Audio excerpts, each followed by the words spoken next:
Begini, itu pertanyaannya betul tadi, itu ngawur betul itu. Karena begini ya, masalah qadha qadar itu kan sudah dibicarakan semua ulama di kitab-kitab.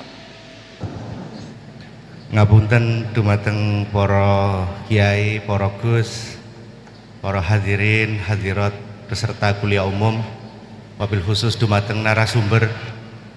Sebagaimana kuliah umum ini tidak ada tema, juga tidak ada moderator.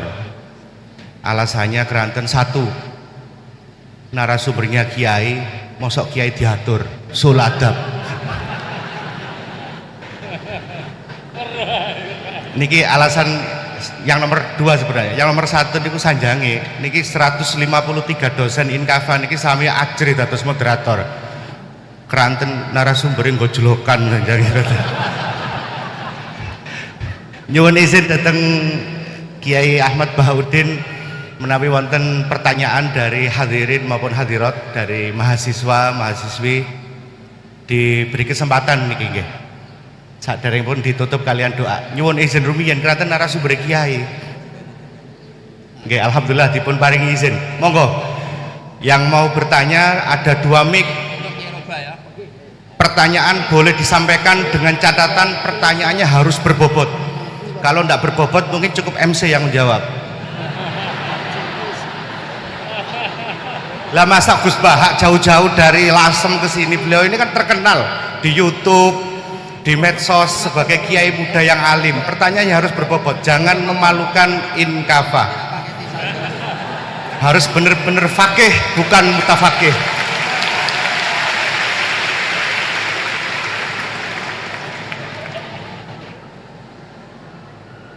Insya Allah beliau masih ada waktu sekitar 50 menit karena kemarin janji beliau akan meninggalkan tanah suci, suci Manyar maksudnya, pukul 9.30. Monggo angkat tangan dari Muhibbin nggih. Oh, dari mahasiswa nggih. Langsung mawon, tidak pakai dilis.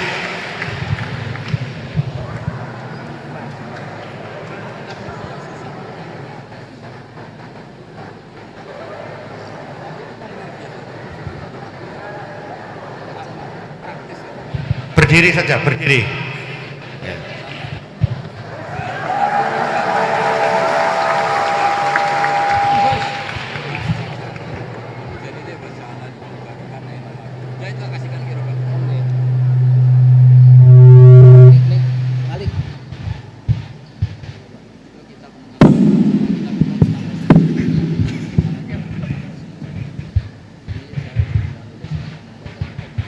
Bismillahirrahmanirrahim. Assalamualaikum warahmatullahi wabarakatuh.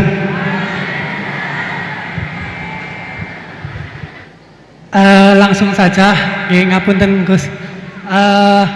Di sini ada beberapa pertanyaan yang agak masih grundel di hati gitu.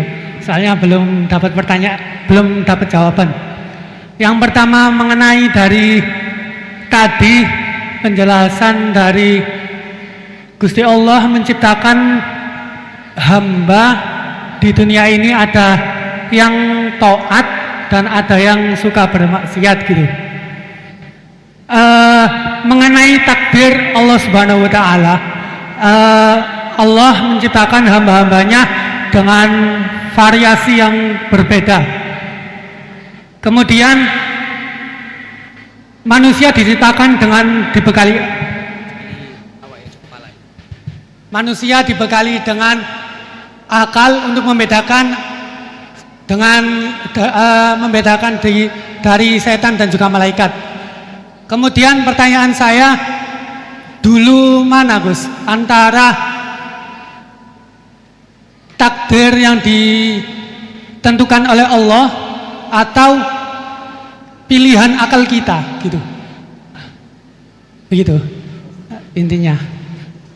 Soalnya kan bukan kalau orang bermaksiat kemudian dulu mana Allah menentukan dia bermaksiat atau akalnya yang memilih untuk bermaksiat.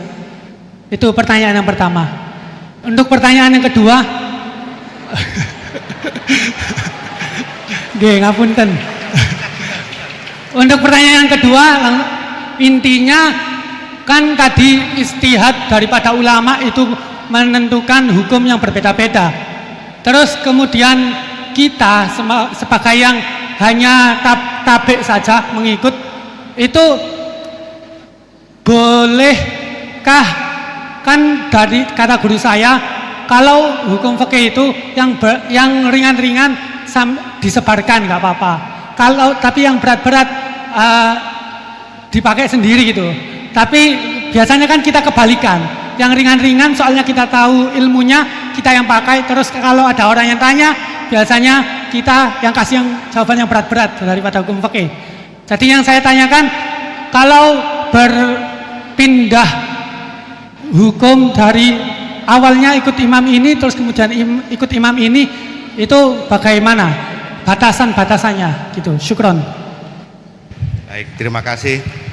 Niki pertanyaan yang ringkas disampaikan cukup panjang. Niki langsung dipun jawab nopon. Oke, monggo Yai. Ini tadi hoax itu, saya waktunya tinggal 10 menit, enak saja kok. Nggak, saya nanti langsung itu, mungkin langsung ke Jogja, kan jadwalnya itu saya memang ke Jogja.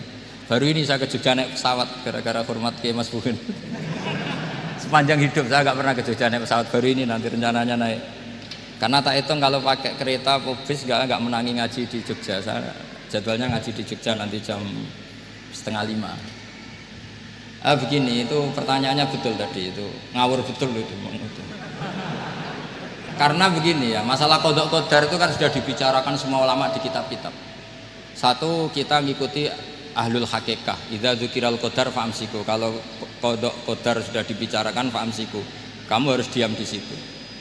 Karena pertanyaannya gini, kalau kamu orang soleh, dan semoga Anda pelatihan jadi orang soleh, itu melihat Allah sudah menentukan semua, itu keren. Saya bangga punya Tuhan yang sudah tahu nasib saya kayak apa nanti. Saya betapa malunya punya Tuhan yang tak takoi, Gusti sampai nasibnya gak piye mbah ra roh tapi kira sik. Itu kan ngeri betul. Sehingga kalau kamu soleh itu pokoknya bangga kalau Allah sudah tahu apa yang akan terjadi. Nah, soal kepanikan kita kan kadang engkau nang wis ngerti aku celoko, terus gunanya apa aku sholat? Itu kesalahan kita. Kita kecewa kalau sekarang soleh, kemudian akhirnya tidak soleh dan akhirnya kita masuk neraka. Kekecewaan ini namanya khadun nafsi. Kita hanya mikir diri sendiri. Sebetulnya kalau kita abdan lillah, benar-benar hamba Allah, tetap bangga karena punya Tuhan yang tahu apa yang akan terjadi. Makanya yang dibutuhkan kesalian untuk ngakoni qadha qadar, dibutuhkan kesalian. Kalau enggak kriminal betul. Maka Sayyid Hasan bin Ali, saya hafalkan makalahnya itu. Di antara aturan iman harus iman sama qadha qadar. Untuk menunjukkan innahu la yuqsa kurhan wa la yuhlabu kurhan, kata beliau. Supaya kita tahu bahwa Allah itu tidak dimaksiati secara terpaksa. Kamu bisa enggak bayangkan Allah ngeluh gini, sakjane aku ora seneng maksiat, tapi saya bisa berbuat apa? Artinya apa? Kalau maksiat dan keburukan tidak khairihi wa syarrihi minallah, itu Allah akan kurhan. Faham yang saya maksud? Artinya apa? Kita harus berkeyakinan khairihi wa syarrihi minallah. Tapi kita butuh syariat. Lalu setiap orang nakal berkelit kersane Allah juga masalah. Maka diteruskan makalah beliau. Waman hammala dzambahu rabbahu faqad fajar. Dan siapa yang menimpakan dosanya atas nama Tuhannya, maka faqad fajaro, dia lacut betul. Wong sing zina kuwe Allah kan gak melok zina, sing maling kuwe ora melok maling. Sing beto bak-bak kuwe ora tau beto. Terus kowe muni kabeh krana Allah, itu kriminal betul. Jadi makanya orang soleh itu harus hafalannya banyak supaya niru-niru orang soleh itu. Ini kan ndak ingin soleh tapi pakai akalnya sendiri. Itu bahaya dalam agama, karena agama itu harus ada riwayat. Makanya beliau menyebut 2 kali, siapa yang tidak meyakini khairihi wa syarrihi minallah, maka dia faqad kafar. Karena seakan-akan di dunia ini waqa'a fi mulkihi ma la yuriduhu. Kalau kamu bilang syar tidak minallah, berarti waqa'a fi mulkihi ma la yuriduhu, di kerajaannya terjadi sesuatu di luar kehendaknya. Tapi waman hammala dzambahu rabbahu faqad fajar. Orang yang menimpakan dosanya ditimpakan karena Allah, maka fakot fajar. Dia lacut betul. Wong apa ndak ikut maling, ndak ikut zina, ndak ikut korupsi kok. Oh, ini kehendakmu ya. Nah, kalau kamu bisa paham itu ya sudah, jadi orang soleh saja. Kalau ndak ya pilih wa amsiku tadi apa? Sudah, tidak usah dibahas. Jadi saya mohon semua yang dengar ngaji saya ini, yang nggak tobat supaya tobat, yang sudah tobat ditambahi ilmu, karena biasanya tobat itu ya karena tidak ngerti apa-apa, semua mikir. Itu makalnya Sayyid Hasan bin Ali, cucunya Rasulullah SAW, dan itu diamini oleh semua ulama. Saya pernah ditanya seorang rektor, nggak terima dosen, nggak terima mahasiswa, rektor. Tanya, Gus, yang benar itu Jabariyah apa Qadariyah? Jawaban saya lucu. Sementing soleh dulu. Kalau setelah soleh kamu nggak apa-apa, Jabariyah atau Qadariyah. Karena setelah kita soleh, perasaan kita gini, qaddaronillah ala sholat. Saya bisa berbuat apa di depan kehendak Allah. Sehingga perasaannya orang soleh ketika mengatakan al-abdu majbur adalah mengatakan la haula wala quwata illa billah. Asal soleh loh ya, asal soleh. Tapi kalau orang itu tidak soleh, dijawab apa saja ya berengkel loh ya. Umpamanya natine ra tau tenang ma Allah. Qadariyah juga sama, ini penting. Misalnya ada orang soleh Qadariyah, mesti cara berpikir, oh pangeranku adil ya, sing sholat diganjar swarga, sing zina diganjar neraka, sing ora nyolong diganjar swarga, sing nyolong diganjar neraka, kan adil. Mosok sing nyolong dilebokno swarga, sing sholat dilebokno neraka, kan jadi lucu. Artinya ketika dia Qadariyah juga ingin membaca hikmahnya Allah bikin aturan. Asal soleh, saya ulang lagi, asal soleh. Jadi orang itu setelah soleh itu bisa improvisasi sendiri. Makanya ini pentingnya ayat innalladzina amanu wa amilus sholihat yahdihim rabbuhum biimanihim. Orang setelah iman nanti akan ditunjukkan oleh imannya untuk mengelola was-wasnya setan. Misalnya saya itu termasuk kiai yang terkenal, kalau diundang susah. Karena saya fanatik fikih, saya punya ibu, saya punya pondok, itu artinya punya kewajiban. Yang bisa mengalahkan kewajiban adalah kewajiban sing akbar, yang lebih besar. Nah ini mau diundang mahasiswa ini kan jelas tidak akbar. Nanti maksudnya tarkul wajib li ajli sunnah, wah kriminal saya. Meleburi bapak meninggalkan wajib demi sunnah. Ya jelas ya, jadi kita harus terlatih dengan bahasanya orang-orang soleh. Kalau tidak masalah besar, masalah qada qadar zaman sahabat itu sudah terjadi perdebatan. Terus ada yang cerita, ada riwayat idza dzukira ashabi fa amsiku wa idza dzukiral qadar fa amsiku. Kedua masalah ijtihad fikih, yaitu enggak apa-apa, memang dari awal furu'iyah kan. Dari awal furu'iyah. Kalau nuruti ijtihad gini, kalau ada mahasiswa tanya sebaiknya dijawab apa enggak. Mungkin sebagian narasumber sebaiknya dijawab biar marem. Terus sebagian narasumber sebaiknya enggak usah dijawab. Wong mahasiswa ben pinter kok apa-apa takok, gak mandiri. Itu namanya ijtihad. Jadi kalau furu'iyah itu mungkin sekali. Ya ini saya masih punya waktu 2 menit, masih satu pertanyaan itu hoax tadi yang 50 menit enak.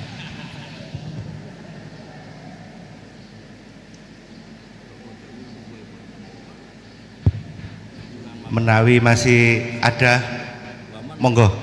Oh nggih, mboten saged. Tolong operator. Ini tampaknya ibu dosen nggih.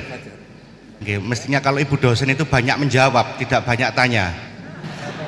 Yang banyak tanya tadi sanjange Kiai Bahaudin itu mahasiswa. Tapi mboten napa-napa, monggo. Mungkin pertanyaan terakhir sebelum nanti kuliah umum ini diakhiri. Halo. Assalamualaikum warahmatullahi wabarakatuh. Alhamdulillah enjing menika saged pinanggih kali Gus Baha, matur suwun kesempatan menika. Sebenarnya kalau ada orang yang nggak mau bertanya itu karena nggak mau bertanya itu karena malu, ya karena malu. Tapi saya sebenarnya pertanyaan saya ini remeh, walaupun remeh saya tidak mau dijawab oleh MC Gus, langsung dijawab panjenengan mawon. Mengatakan Gus, di antara yang disampaikan dalam perkuliahan tadi disampaikan bahwasanya jangan pernah menolak khilaf, karena khilaf adalah salah satu cara untuk mengawal hukum Allah. Begitu nggih. Untuk saya yang mutafaqih ya, bukan faqih, saya mutafaqihah. Untuk mendalami ilmu fikih itu kayaknya walaupun waktu saya ndak expired ya, sudah tua saya ini Gus G, sudah berumur dan minim sekali pengetahuan saya tentang fikih. Sementara ini yang saya tahu dari bekal mondok saya, dari keluar mondok saya yang saya dapat, kaku-kakune ilmu fikih itu masih fleksibel. Senajan nanti itu mabainal halal wal haram itu tetap saja ada yang menghalalkan, sehingga dalam praktek keseharian saya di kampung itu kalau ada orang tanya, kalau dijawab secara kaku itu kadang-kadang ndak matuk. Tapi saya kasih sekiranya sepengetahuan saya itu bisa untuk menjawab dan menenangkan pertanyaan mereka. Cuma kadang-kadang tindakan saya ini saya yakin pasti nanti panjenengan nyalano nggih nggih. Maksudnya begini, minim literatur, minim belajar, sehingga yang saya gandoli untuk menjawab orang bagaimana Bu hukumnya ini, bagaimana hukumnya itu, ya sekedar saya jawab boleh saja, boleh. Sekiranya pertanyaan itu tidak dalam koridor sing syarat pasti itu, misalkan bagaimana hukum meninggalkan sholat, tidak. Semisal hukum-hukum yang kadang-kadang kita itu fikih itu kalau di pondok itu kayaknya kok dinamis ya. Pertanyaannya guru ke murid bertanya, guru menjawab. Tapi kalau kampung tuh kok ruwet ya Gus ya. Maksudnya kok banyak ya kayak memang logis, tapi kita itu dulu kenapa tidak berpikir logis? Sering kadang-kadang pertanyaan itu remeh. Bagaimana kalau saya tidak bisa sholat? Kalau saya tidak doa kunut, ya enggak apa-apa lah Bu. Yang penting sebisanya. Kalau saya enggak bisa apa-apa, akhirnya apakah saya hanya berdoa dengan alif gitu aja? Satu huruf itu apa saja? Saya menjawabnya ya sulit Gus. Akhirnya saya jawab, boleh daripada gak sholat Gus ngoten. Nah, pokoknya kalau kita bicara masalah fikih itu luas, karena fikih itu suatu disiplin ilmu yang sudah melalui proses ijtihad. Kita itu menerimanya secara instan. Di hari ini orang yang mau beristihad silakan beristihad, tapi saya tidak mampu untuk itu Gus. Jadi saya berbahan apa yang saya dapat dari pondok, yang kemudian itu akan mengalami banyak hal yang ruwet. Walaupun kampung saya itu kampung yang primitif, justru orang-orang kampung awam itu pertanyaannya yang sering mengecoh kita. Tapi kalau kita hidup di kampung yang orang-orangnya itu pertanyaannya pinter, Ibu yang terhormat begitu ya, ya. MC-nya iya, konkretnya ya, maaf MC agak itu Gus ya, MC karena saya tidak mau dijawab oleh MC. Bagaimana tindakan saya semacam itu sekedar menjawab pertanyaan orang, pertanyaan sekeliling saya yang saya tidak mampu memberi hal-hal yang memberi jawaban yang pasti. Padahal itu tidak keluar dari koridor fikih maksud saya ya. Itu contohnya. Oh iya. Sudah Gus. Kafani biqouli astaghfirullah. Assalamualaikum warahmatullahi wabarakatuh. Baik, terima kasih. Awalnya rasa mahasiswa, di akhir-akhir rasa dosen, jadi malah memberikan kuliah tambahan. Monggo Yai menawi.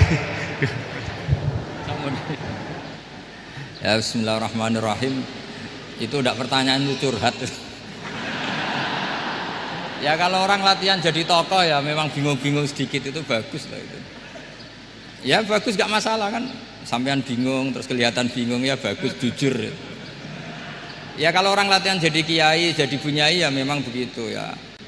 Ya agak-agak bingung sedikit. Kalau sudah mapan kayak saya tidak pernah bingung, santai aja. Karena tadi sudah yakin semuanya sudah ditulis di Lauh Mahfud. Yang jelas begini, pertanyaan itu ada dua. Zaman Nabi pun ngendikan ada dua. Ada soalul mustafhim, orang tanya ingin paham. Ada soalul muta'annid, tanya ingin mempersulit.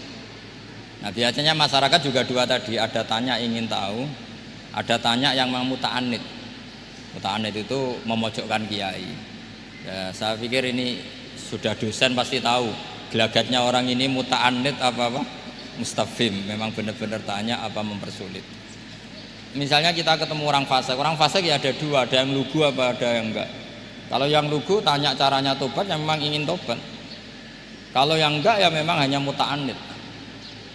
Sehingga kata masyiatullah itu juga pernah dipakai orang kafir.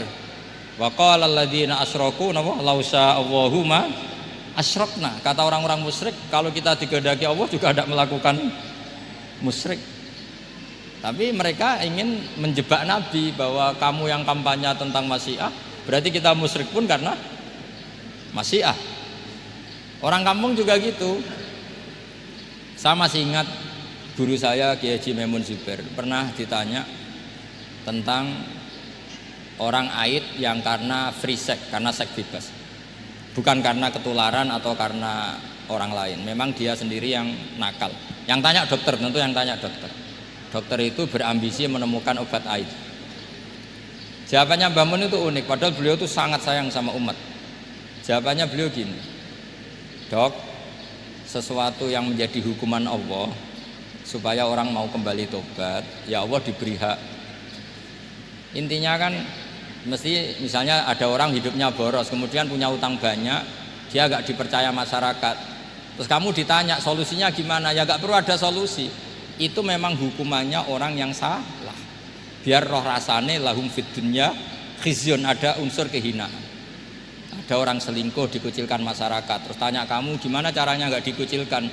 Ya Allah diberi hak untuk memberi hukuman. Begitu juga penyakit-penyakit yang karena kesalahan manusia. Allah harus kita beri hak untuk memberi apa?